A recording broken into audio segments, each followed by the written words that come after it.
Hi folks, Canadian Prepper here. Guys, I was absolutely astonished by the following headline, which was on one of the #1 mainstream financial news outlets on the internet. This is what it read.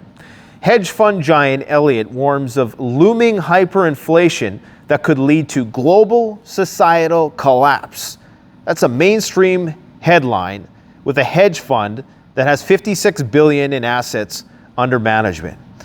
Today we're going to talk about that, World War III, and everything else, because guys, the time for prepping is nearing its end, and the time for everybody taking a bite of the crappy sandwich is right around the corner. Now, I recall that in 2020, Survival Lily had wrote a comment on one of my videos, and the comment was such that she said that COVID was the wound that let the infection in that is likely going to kill us, okay? Now, economic crisis precipitated the pandemic, but the pandemic really opened a whole can of worms, okay? We had the quantitative easing out the yin-yang. That created economic crisis. That economic crisis has now led to conflict. It expedited the global conflict. And this isolated conflict in Ukraine, between Ukraine, Russia, and NATO, has now led to a global decoupling. That global decoupling is going to make the economic crisis far, far worse. In fact, a lot of the hyperinflation is simply going to be due to the inefficiency of now having to launder and circumvent all of these sanctions. It's going to increase the price of everything multifold, just like is the case with liquid natural gas and how the prices of natural gas have went parabolic in Europe. The decoupling leads to hyperinflation, and both of these things exacerbate the existing climate-related issues. Like I read an article today that said liquid natural gas requires 10 times the amount of emissions. 10 times the amount of emissions. One of the biggest contributors to emissions, natural gas, is now going to be made 10 times worse because of the process of freezing it, bottling it, putting it on a ship, paying to put diesel in the ship to take the ship wherever you need it, and then unpacking it and then sending it out. It's far more expensive. So this whole war is ultimately going to make emissions far worse, which are going to have a greater environmental impact. And then all of this, of course, feeds into the economic woes, which create more grounds for conflict because, of course, when you have decoupling, you're going to have even more conflict on a global scale. So where does this all end? Well, it all ends with a bang. It ends just like how it did in World War II with a nuclear bomb going off. I think that's the only real way that this whole runaway train gets stopped, is by some sort of hard impact. You know how they always say that the night is darkest before the dawn? Well, I also think that the opposite is true, even though that is not true. The night is not darkest before the dawn. But if we were to, play into that nice, cute little metaphor for a second and we reverse it, we say, well, the day is brightest before the dusk, which it isn't, I know, but let's just play along now, right? So if the day is brightest before the dusk and you look throughout history, you'll notice that some of the worst times in history were preceded by some of the best times. Think about, the roaring 20s. That's exactly what we've seen in 2020, but it was expedited. Okay, everything is now happening on faster and faster timescales. So we've seen in 2020, we've seen like this market go parabolic, right? After the pandemic, or after first you had the flu, influenza, the Spanish flu in 1918. Then you had the roaring 20s, right? Then you had, the economic depression. Then you had World War. So right now, these things are just happening much, much faster. We had the pandemic, we had the roaring 2020s, then we had the financial crisis, which we're now in, which is going to be catastrophically worse, far worse than a lot of people realize. And that, of course, leads to war, which culminates into a mushroom cloud. And I'm sure that is repeated many times throughout history. The problem is right now is that we have so much debt that with the Fed raising interest rates in the way that they are, we're likely going to see many companies folding. We're going to see bankruptcies after bankruptcies. We are going to see another housing crisis. And as this hedge fund, Elliott, has warned, there is looming hyperinflation that could lead to global societal collapse. I mean, I got a stack of papers to talk about the war, but we need to talk about this article right here. The executives at a leading hedge fund, Elliott Management, warned that the world is heading towards the worst financial crisis since World War II. This could lead to hyperinflation. The firm, led by billionaire Paul Singer and Jonathan Pollock, told his clients that investors should not assume that they have seen anything because they have been through the peaks and troughs through the 1987 crash, the dot-com bubble, and the 2008 financial crisis, because what's coming is going to be far worse. They added that the extraordinary period of cheap money is coming to an end. That is, fiat, the petrodollar, the whole thing is about to collapse, guys, okay? The letter said that the world is on the path to hyperinflation. I mean, for a hedge fund with $56 billion under asset management to say something like that is very profound. Now, is it that they're trying to scare people out of the market so they can short the market and continue making money? Possibly, but everything maps onto this very well. If they were saying the opposite, I would say reality doesn't map onto that. But reality right now makes way for this hypothetical to become realized. They estimate that markets have not fallen enough yet, and equity markets could drop more than 50%, and that this would be normal, and as it would. Because if we reference the Shiller PE ratio, the market, even though it's being crushed right now, beaten to a pulp day after day, it's still highly overvalued, if you can believe it. Now, these guys, what's concerning, if this was coming from a hedge fund who was losing a lot of money, I'd be concerned. But they're up 6.4% this year. Now, that might not seem like that much, but considering all the major indices are down anywhere between 10 to 40%, we're talking about the NASDAQ, which is down at least 30, 40, 35%, something like that right now. Of course, there's many companies that have lost 90% of their valuations this year. So, yeah, I don't know how we prepare for this other than that everybody's going to get it. Everybody, including the billionaires, is going to have to take a bite of the big old crap sandwich. And, you know, how do you prepare for it? Well, you do exactly as we've been advising for this entire last 2 years. The problem is there's a lot of people who watch the channel who don't have the endurance and staying power to stay the course. And they think that these things are going to unfold in weeks and months, but they really take years.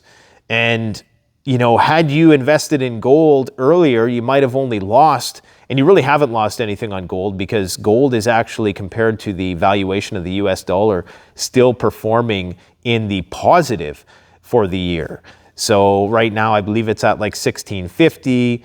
So in terms of numerical, you've lost maybe 10% on the year. Compare that to, you know, the S&P 500 where you've lost 20%. The Dow Jones, where you've lost probably around, I don't know, 10, 15%, something like that.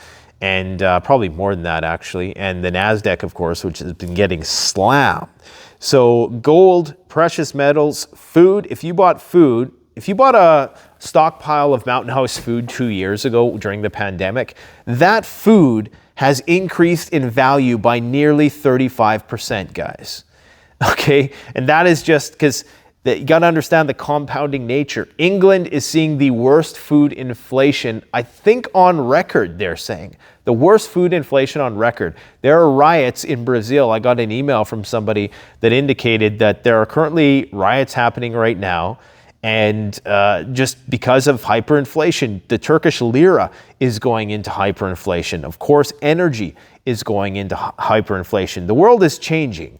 And it's not changing for the better. Maybe ultimately you might say that, but a decoupled world is never going to be nearly as efficient as a globalized world. As much as we like to put domestic interests first and be nationalistic in, you know, our financial planning, fact of the matter is, if you want cheap stuff, the end of cheap stuff is coming. Okay, the end of cheap stuff is coming. There's going to be a glut for certain things, and that's going to be it. And what we're seeing right now with the diesel shortage in the United States is owed to the fact that during the pandemic, companies just didn't have they couldn't operate, okay, because there was reduced demand. So when you create that demand destruction, businesses go under. Now trying to rebuild all those facilities, get them all back online, that's what we're scrambling to do. Unfortunately, now we have a couple weeks left of diesel in storage. The Zaporizhzhia nuclear power plant in Russia is cut off the power grid now, so it's relying solely on diesel. Okay, all of these shipping containers, all of this LNG relies on diesel. And of course, the military machines of the world rely on diesel. And the whole economy could potentially grind to a halt if these diesel shortages become actual. Now, I am astonished that the Fed continues to be so aggressive, because that shows me, in spite of the fact that we're seeing an election coming up here, you know, this shows you how bad the situation is, that the Biden administration can't even twist the arm of the Fed just one little bit to get just a little bit of mercy, to bring a little bit of relief to the markets before election time. That shows you how bad it's going to get. We're going to see a depression. We're going to see, we're either going to see like a stagflationary depression and hyperinflation at the same time. Like, it's crazy. Then, of course, if you have the decoupling and the slow burn collapse of the petrodollar, things are just going to get even more interesting. Now, on the topic of what's going on in Ukraine right now, bad things are happening in Ukraine right now. 80% of Kiev is without water. Much of the country, I believe 40% of their critical infrastructure has been destroyed by what a lot of the Ukrainian bros jokingly call flying Doritos. Well, I mean, you can call them flying Doritos, but those flying Doritos have, you know, basically terminated 40% of the grid in Ukraine, and we are going into winter. Things are lighting up between Serbia and Kosovo. I believe Serbia shot down a drone recently. Not that Serbia has a sizable army, but it's just showing that these little conflicts, it's like it's a domino effect. If you know what the domino effect is, you can go and watch these videos on YouTube. They're animated, but they show you how like a small little domino can knock over one that is 1.66 times, I believe it's a Fibonacci sequence, bigger than it. And then that one can knock over one that's bigger than it. And so it keeps getting, what's the word I'm looking for? Exponentially worse as time goes on. Conflict begets more economic crisis, and begets more climate crisis. And that climate crisis could potentially unlock a whole new slew of contagion and biological threats. And, you know, we still have biological warfare to contend with. It's only a matter of time before either some nut job or some rogue nation state decides to unleash something else onto the world, right? So the threats right now, the threat level is so incredibly high, and most people have no idea what we are drifting into right now. The jet stream is completely broken. The weather patterns right now are so erratic that for some people it's great because, you know, it's nice and warm. And right now, Europe is enjoying the fact that they're kicking general winter down the road, but apparently it's supposed to get cold once the jet stream changes and, you know, the cold Arctic air comes to Europe. People are going to be in a lot of trouble. Like the Serbian president today, I think the price of natural gas went up like an exorbitant amount just in the last day alone. It went up like a few $100 per cubic meter or whatever it's measured in. And that's because right when you start dipping into those reserves, the price starts to skyrocket because those things are not getting filled with Russian gas again. So right when you start dipping in, just like after SHTF comes, right when you start dipping into your food stocks, that's when the countdown begins to the real SHTF. So you better learn how to grow potatoes. And speaking of which, we have a video coming up with Gardening in Canada where she's going to give you some very, very necessary tips. Look, I'm just like you. I'm your average dude. I get bored by watching people talk about gardening and cooking and stuff like that. But guys, we need to know how to do this. You need to know how to be Matt Damon in The Martian and grow potatoes in the worst possible conditions, because that may very well be all that keeps us alive in the future. And I'm absolutely not being facetious at all about that. I do believe that unfortunately, if you don't have the ability to grow your own food, you very well could be SOL if the supply chain gets compromised by the diesel shortage. And of course, all of these things just keep amplifying each other, right? So it's like these waves of SHTF amplify one another. And that's where we're at right now. We're just descending into winter. World War II started in September 1st, I believe, of 1939 officially. And we're not too far from that. It's not a good time to start a war. According to Colonel McGregor, many of you are probably familiar with him, he thinks that NATO cannot defeat the Russian army with traditional American weapons. Now, I've been saying it for the longest time. It looks to me like the Russians are playing a little game where they're trying to goad the Americans and NATO into a bigger conflict. Because I think they truly think they can bleed NATO dry. If you didn't know, Europe basically has, a very pathetically small amount of armies. Even if you take France, Italy, Britain, all of their armies combined don't even equate to like half of the Russian military. So there's people right now who are drastically underestimating the Russian capabilities and overestimating NATO capabilities. This is why NATO has been just kind of skirting the line and hasn't entered the conflict yet. But what his concern is that because you've had people who speak on behalf of NATO saying things like, if we don't win this war, it's the end of like Western hegemony, more or less saying that he actually thinks that, because the Biden nuclear doctrine is now such that it allows for a preemptive strike against the Russians, remember we were talking about that last week, that he actually thinks that it could actually be either side that initiates. While he doesn't think the Russians, because he's kind of a Russia bro, but I would say right now we're at a point where either side could potentially utilize a nuke. And I think that this is how this whole chain reaction of bad things, of unfortunate events comes to an end, is with a big, big bang that just causes the world to snap out of it. Because right now we're a train which has no brakes, essentially. Now, we also have a situation where Moscow has summoned the ambassador to the UK, and they're claiming that they have evidence of the Nord Stream attack that they're ready to share with the world. And I don't know if the world is going to be receptive. Quite frankly, I don't think so. But regardless, they are claiming that they will have revenge for this act that they believe was perpetuated by the Brits. They also have implicated them they have evidence they claim that implicates them in the Sevastopol, is that how you pronounce it? Sevastopol attacks in the Black Sea and stuff like that. So it's not surprising that the UK government, get this, has wargamed emergency plans for multi-day blackouts. Now, this just proves everything that we've been talking about of how the government has a plan and they're not sharing it with you, and you'll be the last to find out. Listen to this. The Guardian, this is reputable news source, as reputable as, kind of like on the edge of the Overton window media gets. The Guardian has obtained documents marked officially sensitive, which show the government has wargamed emergency plans for power blackouts lasting up to a week.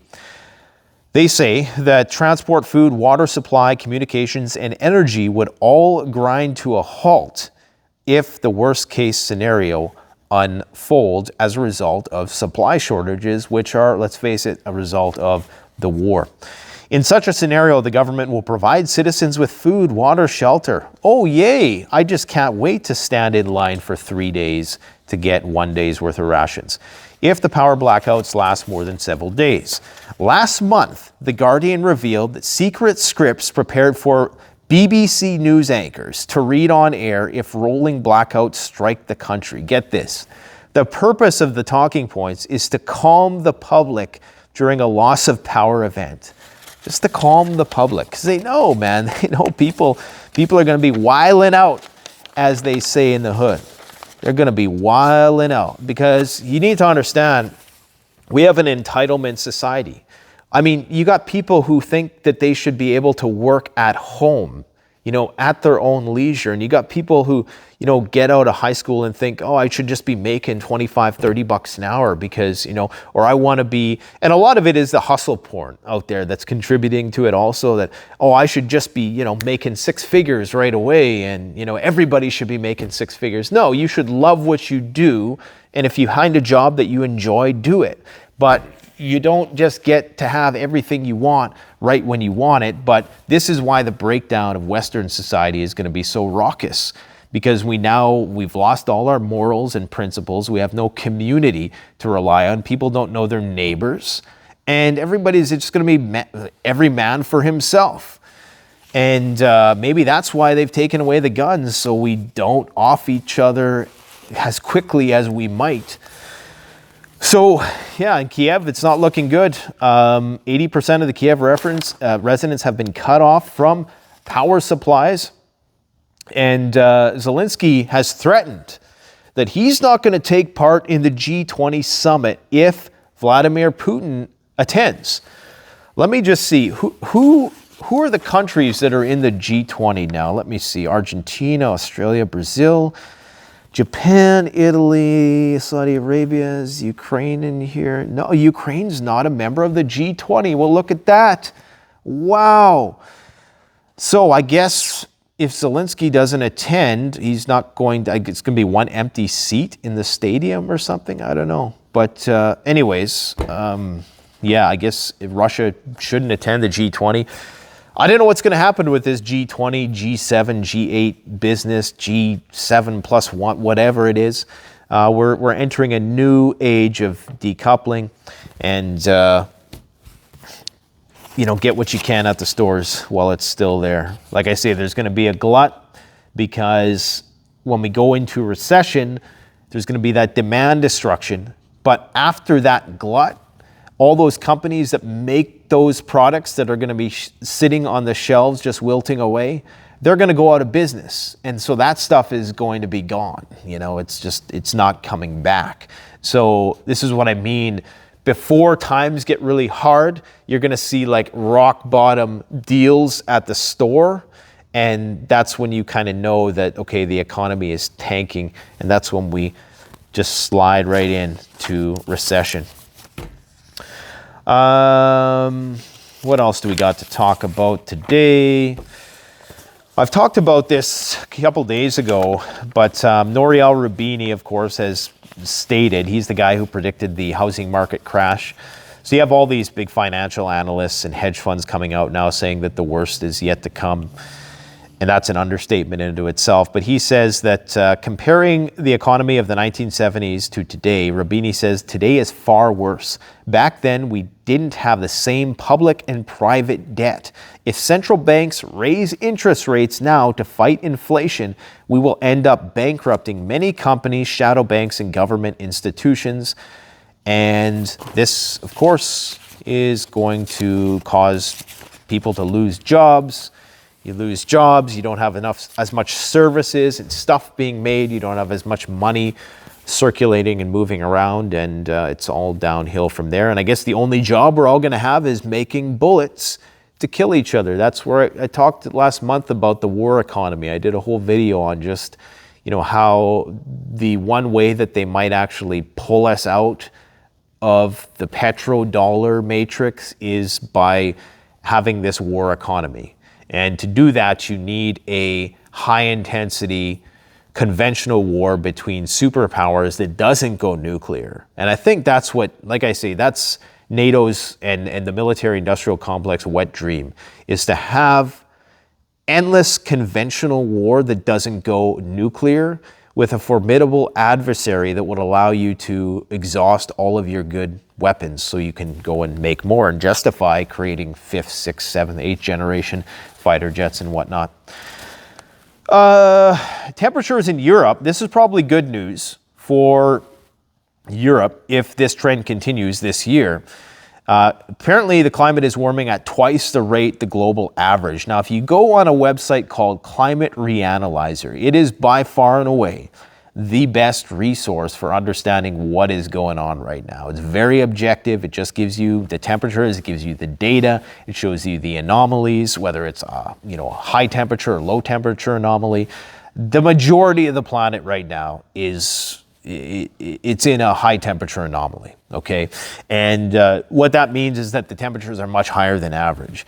And in Europe in particular, twice the rate, meaning that if the global rate of increase average temperature is 1.5 degrees, and in Europe it's 3. In the Arctic, I think it's like 4 or 5. Like the Arctic is just melting at a rapid rate.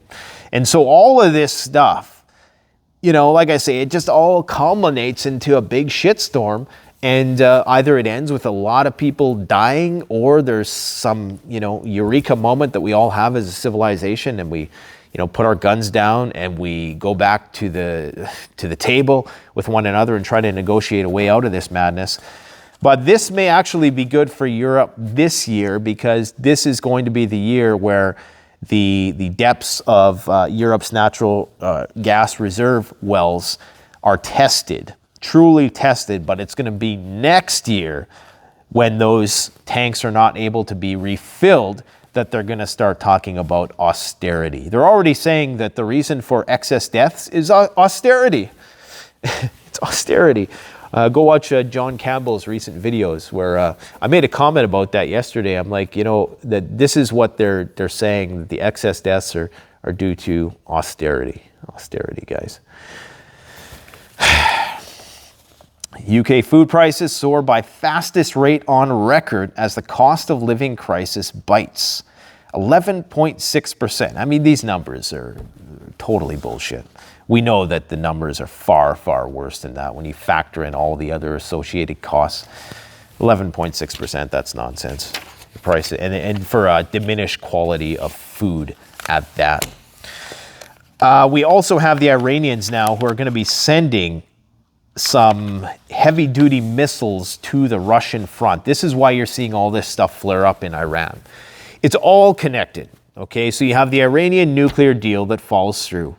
Then all of a sudden, Iranian drones are arriving in droves in the war, and of course on the side of Russia. Then all of a sudden, just magically, this one woman is martyred, who apparently wasn't even taken out by the police. She fainted or something like that. It's just like this big campaign to drum up unrest by likely outside forces trying to subvert the Iranian regime. I don't like the Iranian regime in particular. I don't like theocracy in general, but I'm just saying come on, look at the sequence of events.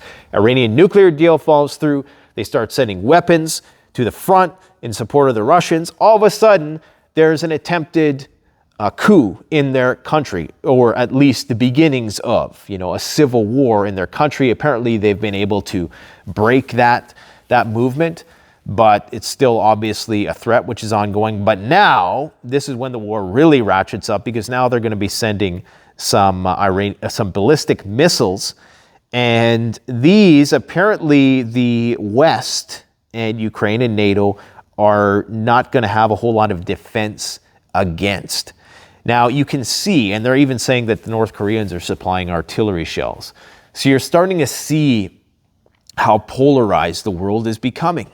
The more the conflict continues, the more Russia starts aligning with its allies, and we start aligning with ours. And the more and more polarized and separated we become, such that you have a world war. When you have North Korean artillery shells and possibly infantrymen coming, I wouldn't be surprised if Putin was just like, hey, could you spare 1 million guys? Yeah, we'll pay them like $2 a day each, which is probably $1 more a day than they're making right now. And I mean, if they can provide them with some sort of trade, then why wouldn't they do that? And of course, North Korea is the kind of like the mouthpiece, or they're the tip of the spear for the Chinese.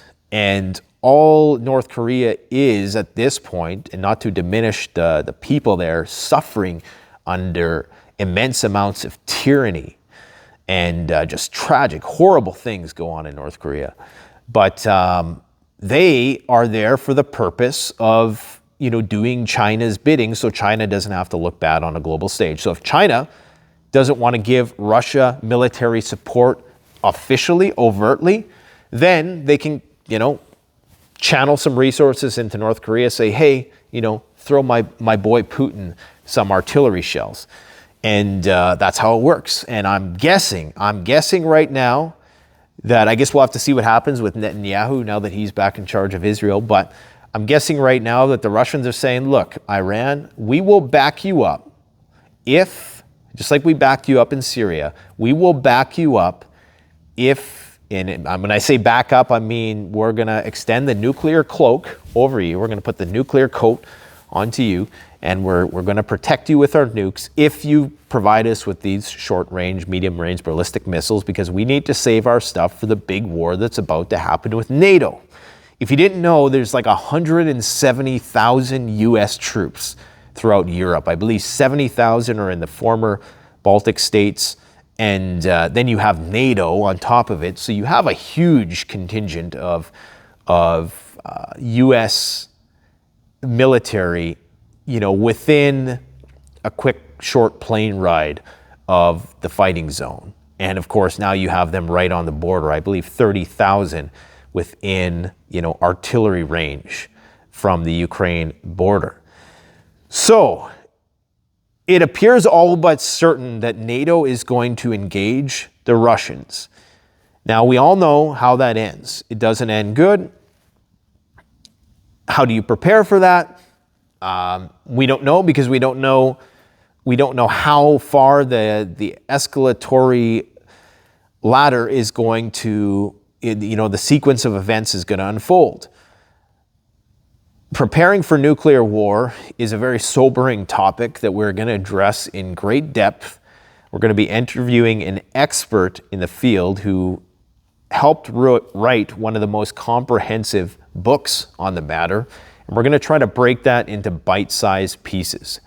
And just so you guys know, we've reassembled our audiovisual team here, and the communist cameraman and his comrades are back in action.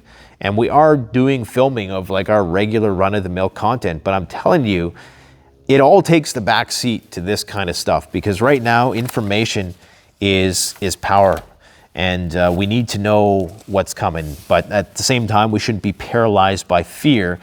We should just anticipate how bad it's going to be, so it's not going to be shocking when it actually gets here. Now, according to the New York Times, the Russians have been contemplating how they can employ nukes on the battlefield. Now, I wouldn't be surprised by this, because these are conversations that any military is going to have about strategy and how you would fight a global superpower who has nukes. So even the conversations that the Russians claim that the Ukrainians were having about a dirty bomb, who knows what that could have been? That could have just been some off-the-cuff thing that somebody said, in a meeting somewhere with Zelensky. Was it really a planned thing, or was it just, people riffing about stuff? It's hard to say where they get this information from. Obviously, the Russians are thinking about nuclear war. I mean, they're building new stealth bombers. They're putting a lot of money and resources, which I presume would be limited right now, into their strategic arsenal. Building new nuclear weapons, building new submarines, and really at the same time, keeping all these submarines at sea. And, it's a huge investment and commitment of resources. Russia does claim that the world is on the brink of nuclear war. The Russian Foreign Ministry said it feared the world's 5 nuclear powers were teetering on the brink of a direct armed conflict, and the West must stop encouraging provocations with weapons of mass destruction, which can lead to catastrophic consequences. Now, I know if you're steeped in Western hegemony, you'll read that and you'll think to yourself, what the hell? This seems so contradictory. You may be right, you may be wrong. I'm not here to judge. I don't know. Just trying to cover my bases here, folks. What else do we got going on here today? I didn't talk about North Korea, but man, the Korean Peninsula is lighting up. I did talk about the Zaporizhzhia nuclear power plant and how their backup generators only have 15 days of diesel, and then it's lights out for Europe, at least for the chemical, biological, radiological stuff. But yeah, what's going on in the Korean Peninsula looks kind of scary as well. So the United States has decided to extend these exercises. What are these exercises called again? I can't remember what they're called, but they have a name for it. Anyways, they've been firing missiles back and forth across the border. Alarm bells are going off in Japan, and shit's hitting the fan over there. Now, clearly, somebody's prepping for something. The North Koreans are on a hair trigger because they believe that the Americans are preparing to stage an invasion. And remember, all major invasions, any invasion from this point forward is going to start under the guise of an exercise. So you can understand why the North Koreans are a little bit concerned, because perhaps they haven't perfected the means to deploy their nukes yet. Maybe the United States caught wind of that. Maybe they know that. Maybe that's why they're trying to get in there before they can. Regardless, you know, you have China behind you. So, you know, the Chinese will use their nukes if North Korea is taken out. I mean, there's no question about that. But, oh yeah, the drill is called Vigilant Storm. Okay, one of the biggest drills ever conducted since World War II. Hundreds of fighter planes, warships, 1,600 sorties, the whole 9 yards. They're preparing to fight the Koreans and essentially the Chinese. Alongside its missile launches, Pyongyang has adopted an escalatory nuclear doctrine that authorizes preemptive nuclear strikes over a variety of loosely defined crisis situations. That's all you need to know. They could push the button if they think that there's a threat. And of course, if they do that, the United States has promised to respond in kind. We're talking about nuclear Armageddon starting on the Korean Peninsula. Anyways, guys, I've run out of time, but make sure that you go and look into some of these things, some of these articles that I've talked about today, and keep on prepping. Thanks for watching. Canadian Prepper out.